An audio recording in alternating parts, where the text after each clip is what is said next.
تو 2 سال سے وزارت تعلیم میں ہماری بحث ہوتی ہے، بریلوی، شیعہ، جماعت اسلامی، اہل حدیث، دیوبندی، آپ کی دیوبندیوں کی طرف سے یہ نالائق جاتا ہے، سمجھے، دیوبندیوں نے منتخب کیا، اور بہت سے لوگ مجھے دیوبندی کہتے بھی نہیں ہے، تمہارے تھیلیوں میں اگر دیوبندی ہے تو بھیجو۔ بعض لوگ مجھے دیوبندی سے نکالنے کے لیے جب بھی اہل چمن کو ضرورت پڑی خون ہم نے دیے، گردنیں پیش کی، پھر بھی کہتے ہیں ہم سے یہ اہل چمن، یہ چمن ہمارا ہے تمہارا نہیں۔ بڑا ظلم سمجھتا ہے، بہت افسوس ہوتا ہے، بہت افسوس ہوتا ہے۔ یہ ایرانی بیٹھے ہوئے ہیں، آپ مجھ پہ لعنت بھیجیں، ایران کی عورتیں میرے لیے آدھی رات کو اٹھ کر کے دعائیں کرتی ہیں، خدا کی قسم۔ مولانا عبدالحمید ایک ایران شہر والا جس کا انتقال ہو گیا، جب میں زاہدان سے گیا استقبال میں، میرے شمس العلوم حقانیہ میں استقبال میں علماء کھڑے تھے، سمجھے، جس آپ کو یاد ہوگا 2005 میں آپ کی طرف سے ایران گیا، عالمی مقابلے میں 6 میں بھی گیا ہوں، سب کو سبحان اللہ، سمجھے، یہ اللہ نے آپ کے دیوبندیوں کے مقدر میں نہیں لکھا۔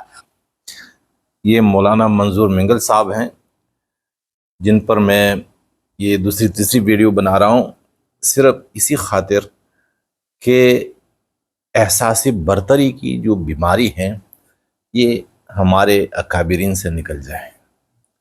خود کو اکابر کہہ دینا اور پھر اپنی پرستش کروا دینا، یہ ایک الگ خدائی ہے۔ تو بعض لوگ مجھ پر تنقید بھی کرتے ہیں کہ آپ کیوں ان کی کمی بیان کر رہے ہیں، تو میں صرف اللہ تعالیٰ کی رضا کے لیے کہ جس نے بھی تھوڑی سی بھی بڑائی بیان کی اپنی یا کسی اور کی لیکن اللہ کی نہیں،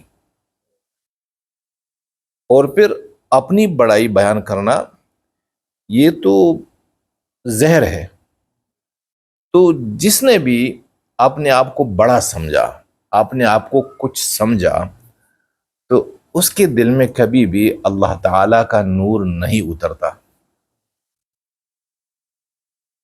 اللہ تعالیٰ کا نور انتہائی باریک ہے، اور دل میں اترتا بھی بڑی مشقتوں سے، اور پھر دل سے نکلنا انتہائی آسان ہے۔ لیکن آپ دیکھ لیجئے منظور منگل صاحب کو، یہ نہیں کہ یہ کوئی نبی ہیں یا کوئی ولی کامل ہیں، ان کی اصلاح کی ضرورت نہیں ہے، میں بھی محتاج ہوں اصلاح کا، اور یہ بھی محتاج ہیں، تو ان کی کوئی غلطیاں تو نہیں ہے کہ ہم کہیں کہ بھئی یہ ہوا وہ ہوا، الحمدللہ اچھے لوگ ہیں، کردار سے اچھے ہیں، لیکن گفتار میں احتیاط کیا جائے۔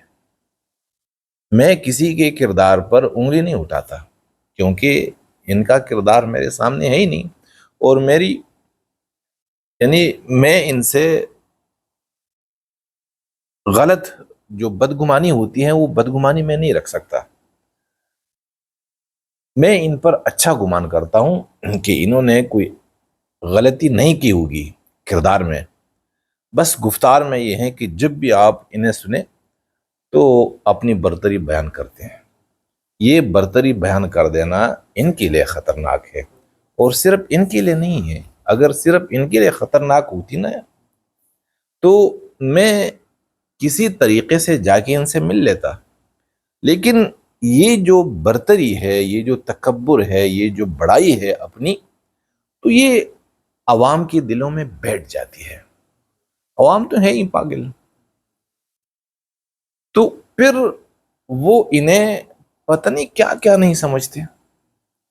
ایک ہیں ہمارے مفتی حسن صاحب نام ہے ان کا، اور ان کے بارے میں حاجی عبدالوہاب صاحب نے یہی کہا کہ بھئی اگر کوئی دنیا میں جنتی شخص دیکھنا چاہتے ہیں تو یہ ہے، یہ مفتی حسن ہے۔ اب ہمارے پٹھان تو پاگل ہو گئے ہیں، جا کے انہیں کھجور منہ میں ڈالتے ہیں ان کے، اور کہتے ہیں کہ چبا کے ہمیں دے دے، اور پھر ان کے منہ کا کھجور تبرک کے طور پر رکھتے بھی ہیں، کھاتے بھی ہیں، اپنے گھر والوں کو بھی کھلاتے ہیں۔ یہ کتنا شرک ہے! یہ کیوں ہوا؟ کیونکہ حاجی عبدالوہاب، تو حاجی عبدالوہاب صاحب کا جو امیج بنا تھا وہ ان کے ماننے والوں کے دلوں میں ایسا تھا جیسے ایک نبی ہوا کرتا ہے۔ حاجی عبدالوہاب صاحب کون ہیں جو کسی سے کہے کہ آپ جنتی ہیں؟ اس کا مقصد یہ ہے کہ جو رائیون میں آتے ہیں یا جو اس زمین پر جو مسلمان رہ رہے ہیں، ان میں کوئی بھی جنتی نہیں، صرف مفتی حسن صاحب ہیں۔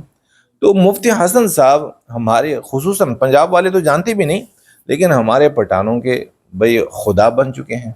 لوگ جا کے ہدیے دیتے ہیں، نذرانے دیتے ہیں اور ہاتھ چومتے ہیں، پتہ نہیں کیا کیا نہیں کرتے. تو یہ شرک، یہ اکابر پرستی شروع ہو گئی. اب انہوں نے کہا، تو دیکھیں اپنی بڑائی کیسے بیان کرتے ہیں منظور منگل صاحب کہ میرے لیے ایران کی عورتیں آدھی رات کو اٹھ اٹھ کر دعائیں مانگتی ہیں. بھئی آپ نے کون سا پیکج ان کو دیا؟ ان کا کیا کام ہے؟ وہ صرف مناظرے، یعنی آپ نے ایک مناظرہ جیتا، عالمی مناظرہ تھا، اور آپ نے پتہ نہیں جیتا ہوگا یا نہیں، لیکن آپ کہہ رہے ہیں کہ جیت لیا، اور ایران کی عورتیں پاگل ہو گئی آپ کے لیے دعائیں مانگ رہی ہیں. یہ بالکل جھوٹ ہے. اور اس سے یہ ہوتا ہے کہ عوام کے دلوں میں اللہ تعالیٰ کی عظمت بیٹھنے کی بجائے ان کی عظمت بیٹھ جاتی ہے. یہ بزرگ بن جاتے ہیں، ایسے لوگ پھر اکابر بن جاتے ہیں. پھر جب یہ مرتے ہیں تو لوگ جا کے قبر پرست بنتے ہیں، مقابر پرست بن جاتے ہیں. اسی لیے میری یہ کوشش ہے کہ جس شیخ صاحب نے، جس مولوی صاحب نے مبالغے سے کام لیا، اپنی برتری دکھائی ہے، اپنی بڑائی بیان کی ہے، تو میں ضرور آپ کے سامنے رکھوں گا. آپ کی مرضی ہے مانے یا نہ مانے.